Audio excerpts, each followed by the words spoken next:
Have you ever been in a situation where you had something important to say at work, but you hesitated because you weren't confident in your English?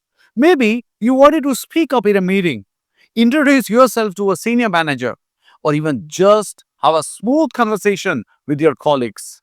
But you held back because you weren't sure if your English was good enough. I know exactly how that feels. When I first entered the corporate world, my English wasn't as fluent or confident as it is today. I remember sitting in my first big meetings, my palms sweating, my mind racing. I had great ideas, but when I tried to speak, I stumbled, mixed the words, and felt like everyone was silently judging me. It was frustrating and honestly a little embarrassing too. But here is the good news. I overcame it, and so can you. Today, I'm going to share with you 5 easy steps that helped me transform from someone who hesitated to speak English at work to someone who can now communicate fluently and confidently in any professional setting. Now, these steps are practical, simple, and things you can start applying immediately. Let's dive in. So, I'm going to give you these 5 steps. Step number 1, I started thinking in English. One of the biggest mistakes I made when I started learning English was translating everything in my head before speaking. I would think in my native language, try to translate it into English, and by the time I was ready to speak, the conversation had already moved on.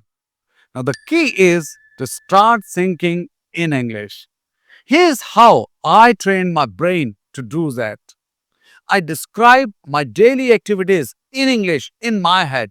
For example, while making tea, I would say to myself, now I'm boiling water, I'm adding sugar, oh, I'm stirring the tea.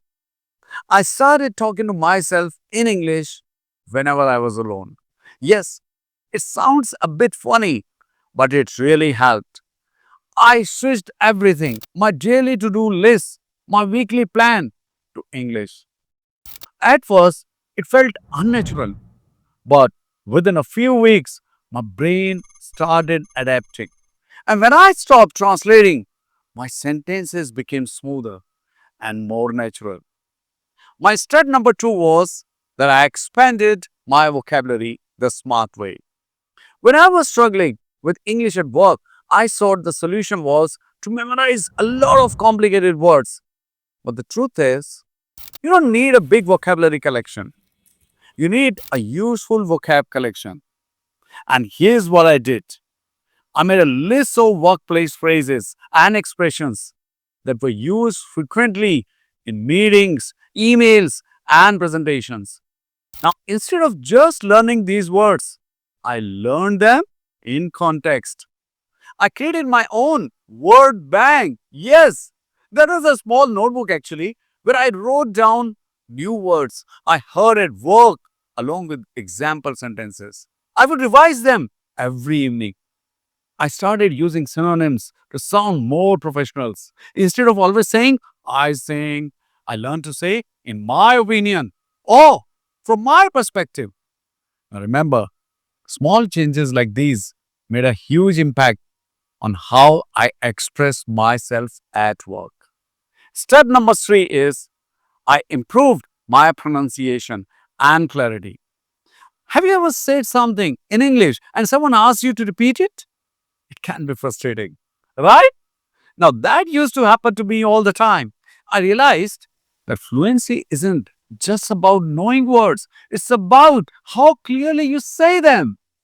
And here is how I worked on my pronunciation. I started shadowing native speakers, listening to audiobooks, BBC radio, and repeating sentences exactly as they said them. I practiced difficult words by breaking them into syllables. For example, instead of struggling with entrepreneur, I broke it down entrepreneur. I used tongue twisters like she sells seashells by the seashore many times over to improve my clarity. Now, these small exercises help me sound clearer and more confident in meetings and presentations. Step 4. I spoke a lot, even if I made mistakes. Yes, one of my biggest roadblocks was fear of making mistakes.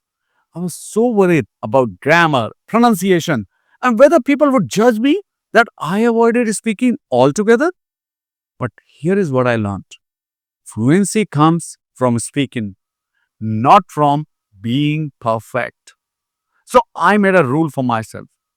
I forced myself to speak in every meeting, even if it was just one or two sentences. I found a speaking buddy at work, a colleague who was also improving his English. We practiced together every day. I started recording myself speaking and listening to it later to identify areas of improvement. The moment I stopped worrying about mistakes and just started speaking, my fluency skyrocketed. Now, confidence is built by doing, not by waiting. Remember that. And step number 5 was I learned workplace specific English. The last and most important step. Learn the kind of English that's actually used in your workplace. The way we speak English at work is different from how we speak in daily life. When I realized this, I changed my approach. I focused on business English phrases. For example, instead of saying, I agree, I learned phrases like, I'm on the same page. Ah, that makes sense. I practice writing emails in English to improve my formal communication. Once I tailored my English learning to my workplace environment, everything became easier. I no longer struggle to find the right words in meetings or emails. So, let's recap.